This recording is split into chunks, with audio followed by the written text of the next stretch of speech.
BJP को झारखंड में जबरदस्त झटका लगा है और यह भी कह सकते हैं कि चंपाई ने तो बीजेपी की लुटिया ही डुबो दी।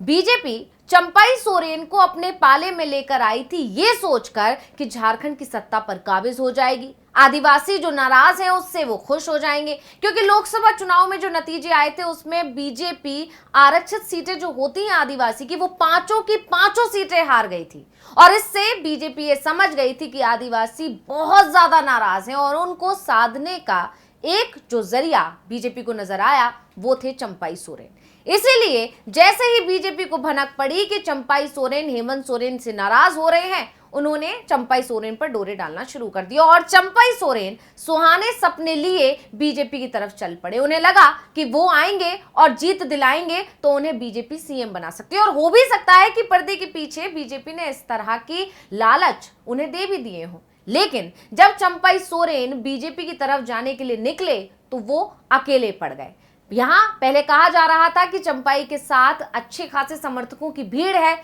लेकिन जब चंपाई ने बीजेपी में जाने का मन बनाया, यानी जब तक वो जेएमएम से सिर्फ अलग थे या सिर्फ जेएमएम से नाराजगी जाहिर कर रहे थे, तब तो उनके साथ समर्थकों की भीड़ थी। लेकिन जब ये खबर आई कि चंपाई बीजेपी के साथ जा सकते हैं तो वो सारे के सारे समर्थक छिटक गए और उन्होंने साफ साफ संकेत दे दिया और खुलकर कह दिया कि वो बीजेपी के साथ तो नहीं जाएंगे, यानी चंपाई अगर बीजेपी के साथ जाएंगे तो उनके समर्थक उनके साथ नहीं आएंगे। तो यहां चंपाई अकेले पड़े और चंपाई अकेले ही बीजेपी की तरफ चले गए और उन्होंने बड़े बड़े दावे किए। चंपाई के साथ उनके बेटे बाबूलाल सोरेन भी बीजेपी में शामिल हुए। बाकायदा तस्वीर सामने आई थी, दोनों की मुलाकात हुई थी बीजेपी के दिग्गजों से, बीजेपी के आलाकमानों से। तो वहां पर यह तस्वीर सुर्खियों में उन दिनों छाई रही थी। उस समय यह माना जा रहा था, बीजेपी ये मानकर चल रही थी कि चंपाई सोरेन क्योंकि अब बीजेपी के साथ आ चुके हैं तो जीत बीजेपी की होगी। लेकिन जब झारखंड चुनाव के नतीजे 23 नवंबर को सामने आए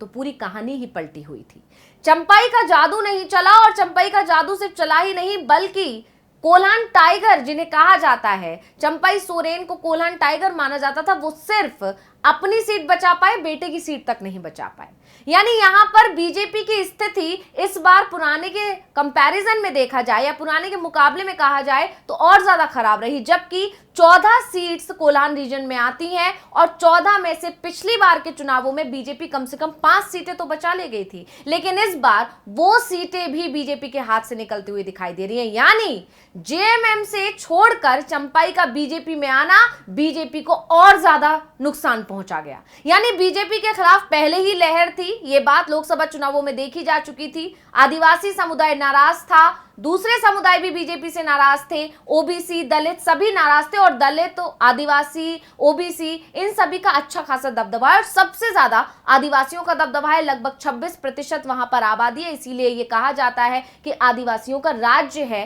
झारखंड। तो झारखंड में आदिवासियों को साधने में बीजेपी लगातार लगी हुई थी, लेकिन बीजेपी का यह दांव काम नहीं कर पाया और चंपाई सोरेन जब बीजेपी के साथ आए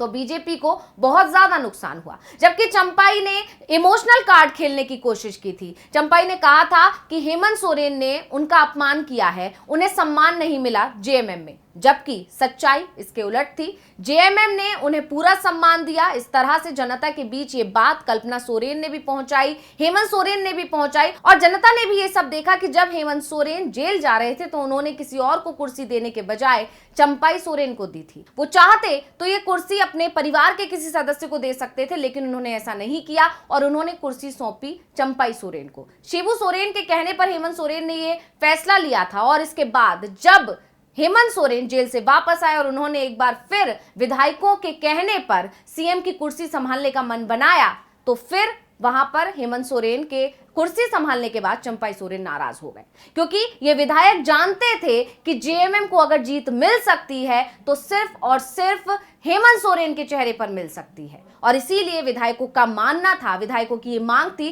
कि हेमंत सोरेन दोबारा से कुर्सी संभालें, और जैसे ही हेमंत सोरेन ने कुर्सी संभाली, बाजी वहां से पलट गई और चंपाई सोरेन की नाराजगी खुलकर सामने आने लगी। उन्होंने बाकायदा लंबा चौड़ा पोस्ट लिखा और उसमें उन्होंने लिखा कि उनके साथ अपमान हुआ है, उनका सम्मान नहीं, कि उन्हें सम्मान नहीं मिला है और उनसे कुर्सी छीन ली गई, उन्हें हटा दिया गया, उन्हें मजबूरी में उनसे जबरदस्ती इस्तीफा लिया गया। बहुत सारी चीजें देखने को मिली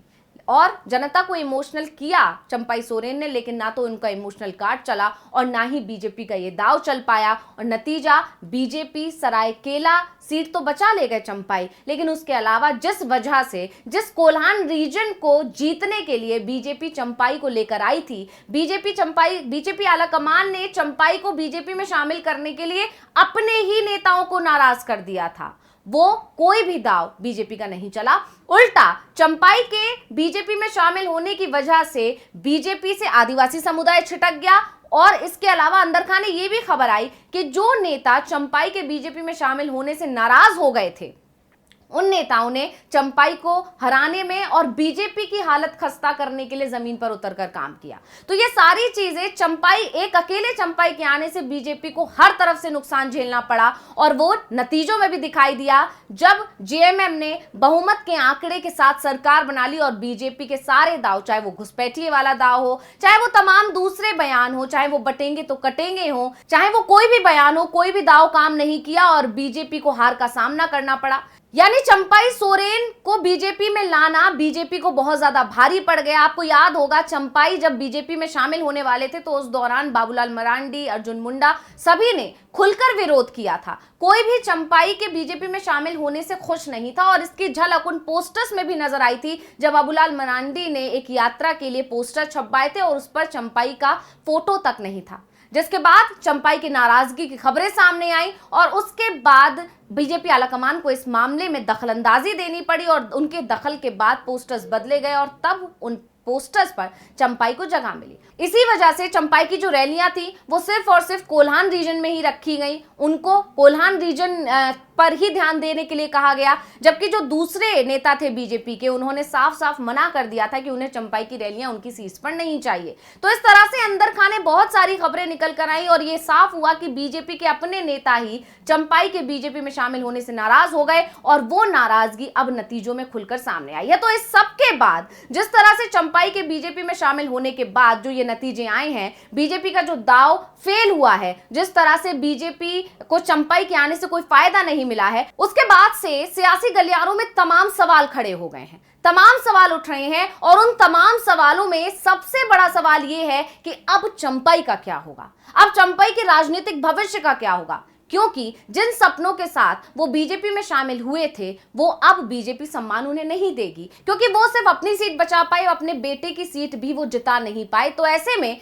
बीजेपी उन्हें वो सम्मान नहीं देगी और जाहिर तौर पर अब अगर बीजेपी आलाकमान अगर उन्हें सम्मान देने की कोशिश करेगा भी तो वो जो नेता जो अर्जुन मुंडा हैं या बाबूलाल मरांडी हैं या और तमाम बड़े दिग्गज नेता हैं जिन्होंने जमीन पर उतरकर काम किया है, जो पुराने नेता हैं पार्टी के, वो इससे नाराज हो सकते हैं और इस पर आपत्ति जता सकते हैं और अब बीजेपी आलाकमान उनकी नाराजगी नहीं चाहेगा, यानी कोई रिस्क नहीं लेना चाहेगा। इसी तरह जेएमएम की अगर बात करें तो जेएमएम ये बात पहले से ही भांप चुकी थी कि चंपाई उनके किसी काम के नहीं है और चंपाई जब छोड़कर गए तो जेएमएम के दिग्गजों ने, हेमंत सोरेन ने या कल्पना सोरेन ने या शिबू सोरेन ने कोई कोशिश भी नहीं की चंपाई को मनाने की, क्योंकि वो जानते थी कि जेएमएम से चंपाई के जाने से उन्हें कोई नुकसान नहीं होने वाला है और ये चीज नतीजों में नजर भी आई कि चंपाई के चले जाने से जेएमएम को बहुत ज्यादा फायदा हुआ है।